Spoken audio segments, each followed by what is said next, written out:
Right. Yeah. Yeah. I mean, you see that, I think, all the time. So that is one thing that sticks out. I don't know. I mean, people tell you just how much it makes. I mean, it's great to have it here. You would have to think one of these days it's going to end up in Los Angeles, I think, without a doubt, because that is going to be the hub. I can't wait until Matt Conti, Tony, tries to navigate Chris Ballard through. If you can see me on Facebook Live right now, you can see him coming at me. You can see him coming at me, and they're going to try to navigate this. This should be an NFL Combine drill right here. I think this is really like here. So there you go. How you doing? How you doing? Chris Ballard, Colts general manager, joins us. I think this should be like an NFL Combine drill. You guys like getting through this area right here, something like that. Trying to navigate it. Did you see Cal navigate it? It was I've nice. been telling everybody what an athlete he is.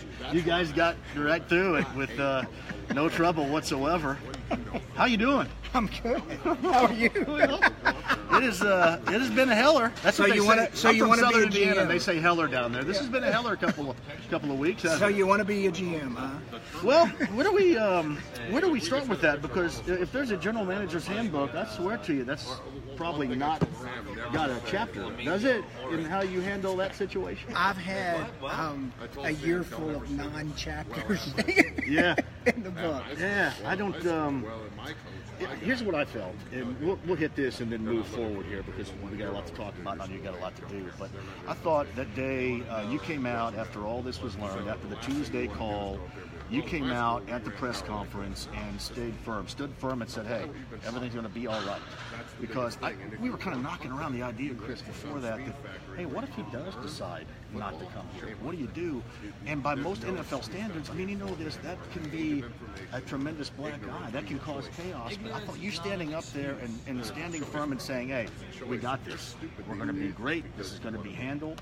I thought that was very important, and then take it head on, which had to be incredibly difficult knowing what was going on throughout the organization at that moment. You know, I mean, I guess I just learned and I was prepared for anything going in the door. I mean, you know, between Jerry Angelo,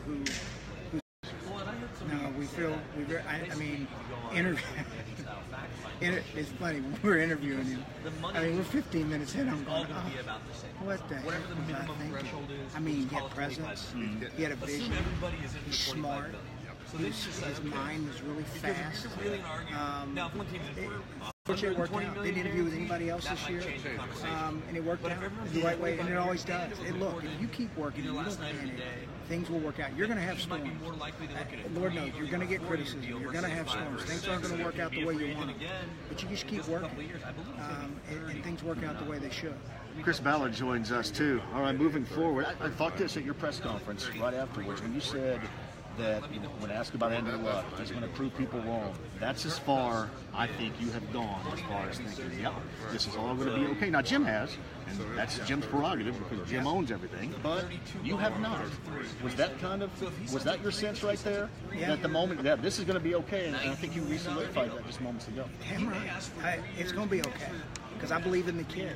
And it's amazing when somebody really believes, and I really believe Andrew's in a good spot now to where he has no doubt in his mind he's going to play football. He's going to play winning football and do a lot of great things for the city.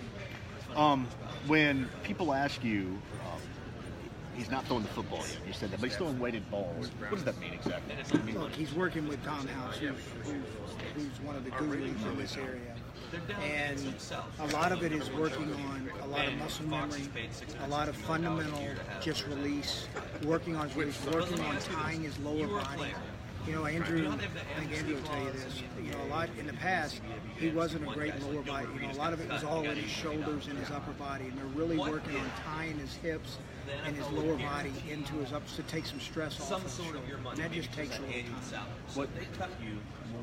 Why was that necessary considering what we thought? Is it just the whole, hey, everybody's body's different thing, or...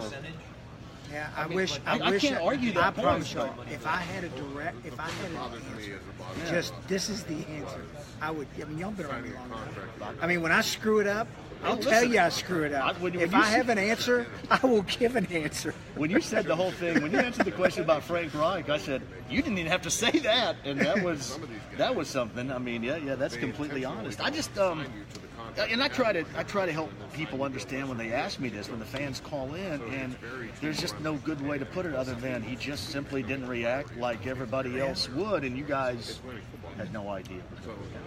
No. I promise you, at any point, if you would have told me last May, you know what, your guy's not going to play, I would have said, no, he's playing. He's playing. All the information I've got, everything I'm seeing, he's playing. He just didn't work out. What if somebody were to ask you that right now, like he's doing? I feel a lot better. Yes. Yeah, I feel a lot better. Yeah. Has this been difficult? I know it's been difficult on you, but you say that comes with the territory. You understand that. What's Andrew Luck feeling right now that a lot of people around here don't know, don't see through a Skype conversation with Peter King, or don't see through a press conference back at the end of the year? What's he feeling? I think you'd need to ask him that. Yeah. But just me visiting with, I think what he's feeling is he misses his teammates. I think that's what. I think he misses the daily work with his teammates in the locker room. I mean, that's the fun. That's what most of us enjoy. Like I enjoy the journey. I enjoy the struggle. And I think Andrew will tell you the same thing. He enjoys those times when he's with him and he's working, and even when things don't go the way you like, you're still working together towards one solution and one goal. Chris Ballard, Colts general manager, is here. I'm going to say, what is the major focus, or the first focus of free agency coming up? Where are you starting? Well, we're still working with the staff. Free agency's, it really is. It's dangerous. And it's dangerous from the fact that when you're paying a lot of money to a player that you don't really know, who's coming from a different culture into your building.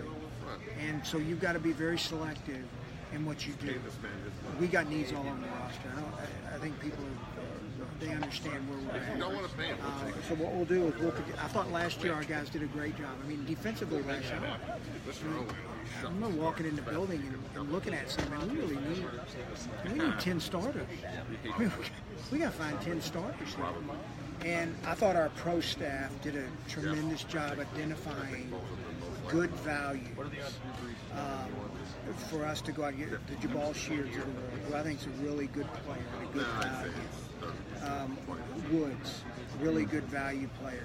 Mingo, Simon. These were all good values and good fits for the Hankins. These were all good values and good fits for the defense. How important is it to keep your own? Ideally, as you mentioned, you love to keep the guys in-house, but how much of an opportunity, Chris, you can have? Well, I think we need to think of a couple of things. Number one, we were formed. That's not acceptable. As for keeping you always want to keep your own player. Don't want to have to let them, and you hope you can address them early. You hope you can address them after their third year and get them signed up before they ever even get to free agency. But once they get to free agency, then you just don't know, because you don't know where the market's going to go. And then they got to fight. We put a value in this. We put a value on all of us. And I tell our guys this too. I tell our players this. Look, you have a value, and we might disagree. We might disagree. Doesn't mean I don't like you, respect you, want you to do good. If you end up going somewhere else and making a lot of money, you tell your guys that here's your value with us. I'm very honest with them about where they stand. What type of reaction you get from that? They're good. They like honesty. They like to hear. They might not like it initially, but they get it and they understand. I mean, if they go somewhere and they make a lot of money, more than we were willing to pay, then I get it. And happy for them and happy for their families. The level of importance with the wide receiver position, because we thought that it looked pretty good going into that last year, and now you look at it, you got two guys, I think, on that roster right now that's called an NFL pass. Yeah, we got work to do. We've got some young players that we do think have some upside, but we got work to do. We got some work to do all over the roster. It worked. Let me say this: everything starts up front. Everything in this, in us, is going to start on the offense and defensive lines. And we have to make sure we have those right going forward. You at all have any worries or concerns that you have, obviously, a first-time head coach who says he's going to call his own plays, and then you have 2 first-time coordinators? Is that concerning? Well, they were going to be coordinators here or somewhere else. And that's a counter-argument, yes. You're right. I can't argue that. But I mean, it's all right here together. I'll say, look, so I think I know Matt. I've known Matt for a few years. Right. And I know the way he was trained. I mean, look, is it going to be different with him making the calls? Absolutely, it'll be an adjustment period for him. But look, I think it's good. I mean, you're going to have some young, aggressive guys that are really trying to make their mark and be good teachers in this league, and I'm excited about it. I'm excited about our staff and the youth of our staff. I mean, I think it's good to have teachers with energy. I mean, we need energy. I think that's a good thing. What did you when you had a conversation with Frank Gore? What was that like? Look, me and Frank, we had a great relationship, man. He's great. I mean, he is as honest a guy as you'll ever be around. Just give it. Just tell me where we're going, what we're doing. And he's great. He was great. Just that's probably a tough conversation to still have, though, especially with somebody that's given as much as he wants. One of the great things about Frank is he's very much a realist. You know, he gets it. He gets football. And he knows. I mean, he knows where we're at, where we're going. And I mean, look, the thing about it is, Frank could probably play till he's 40. I don't know if I've ever been around a guy that trains and loves, is passionate, gets it in every aspect of Frank Gore. I mean, I love the guy. I love it. I told him, no matter where you end up playing last year, I'll always be a Frank Gore fan and be rooting for you. Chris Ballard joins us. Before I let you go, who are you going to draft number 3? I don't know. Who do you think? You got any ideas? Who do you want to take? I like Saquon Barkley a great deal. A good pick. But people tell me that that's not value, and Bradley Chubb is something that you need. So play off of that. Play off of my amateur description right there. Yeah. We've got a lot of good options. I'll say that. You do. Yeah. How do you like this draft compared to, for example, a year ago? And not just because of where you're drafting.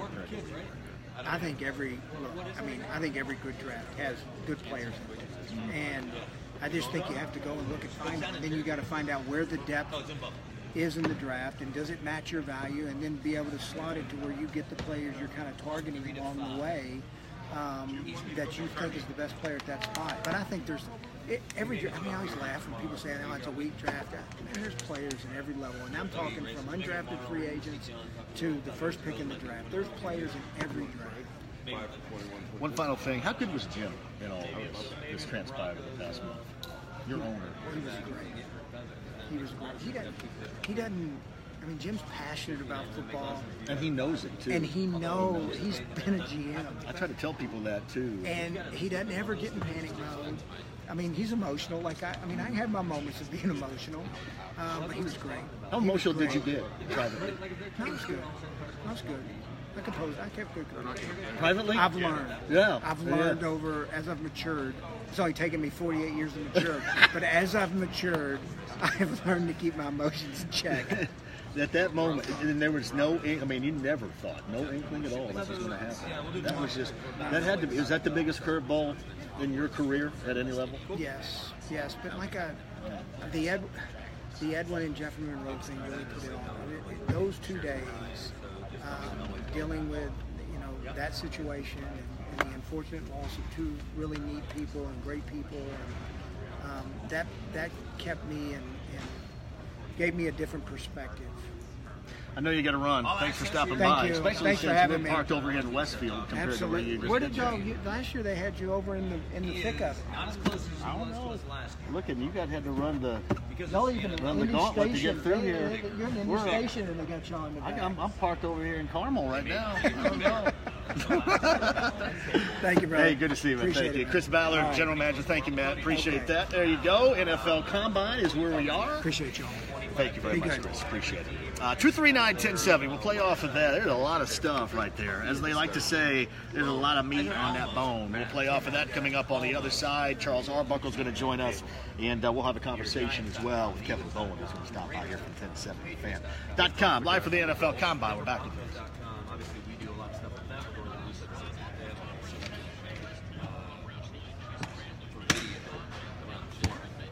So yeah, they're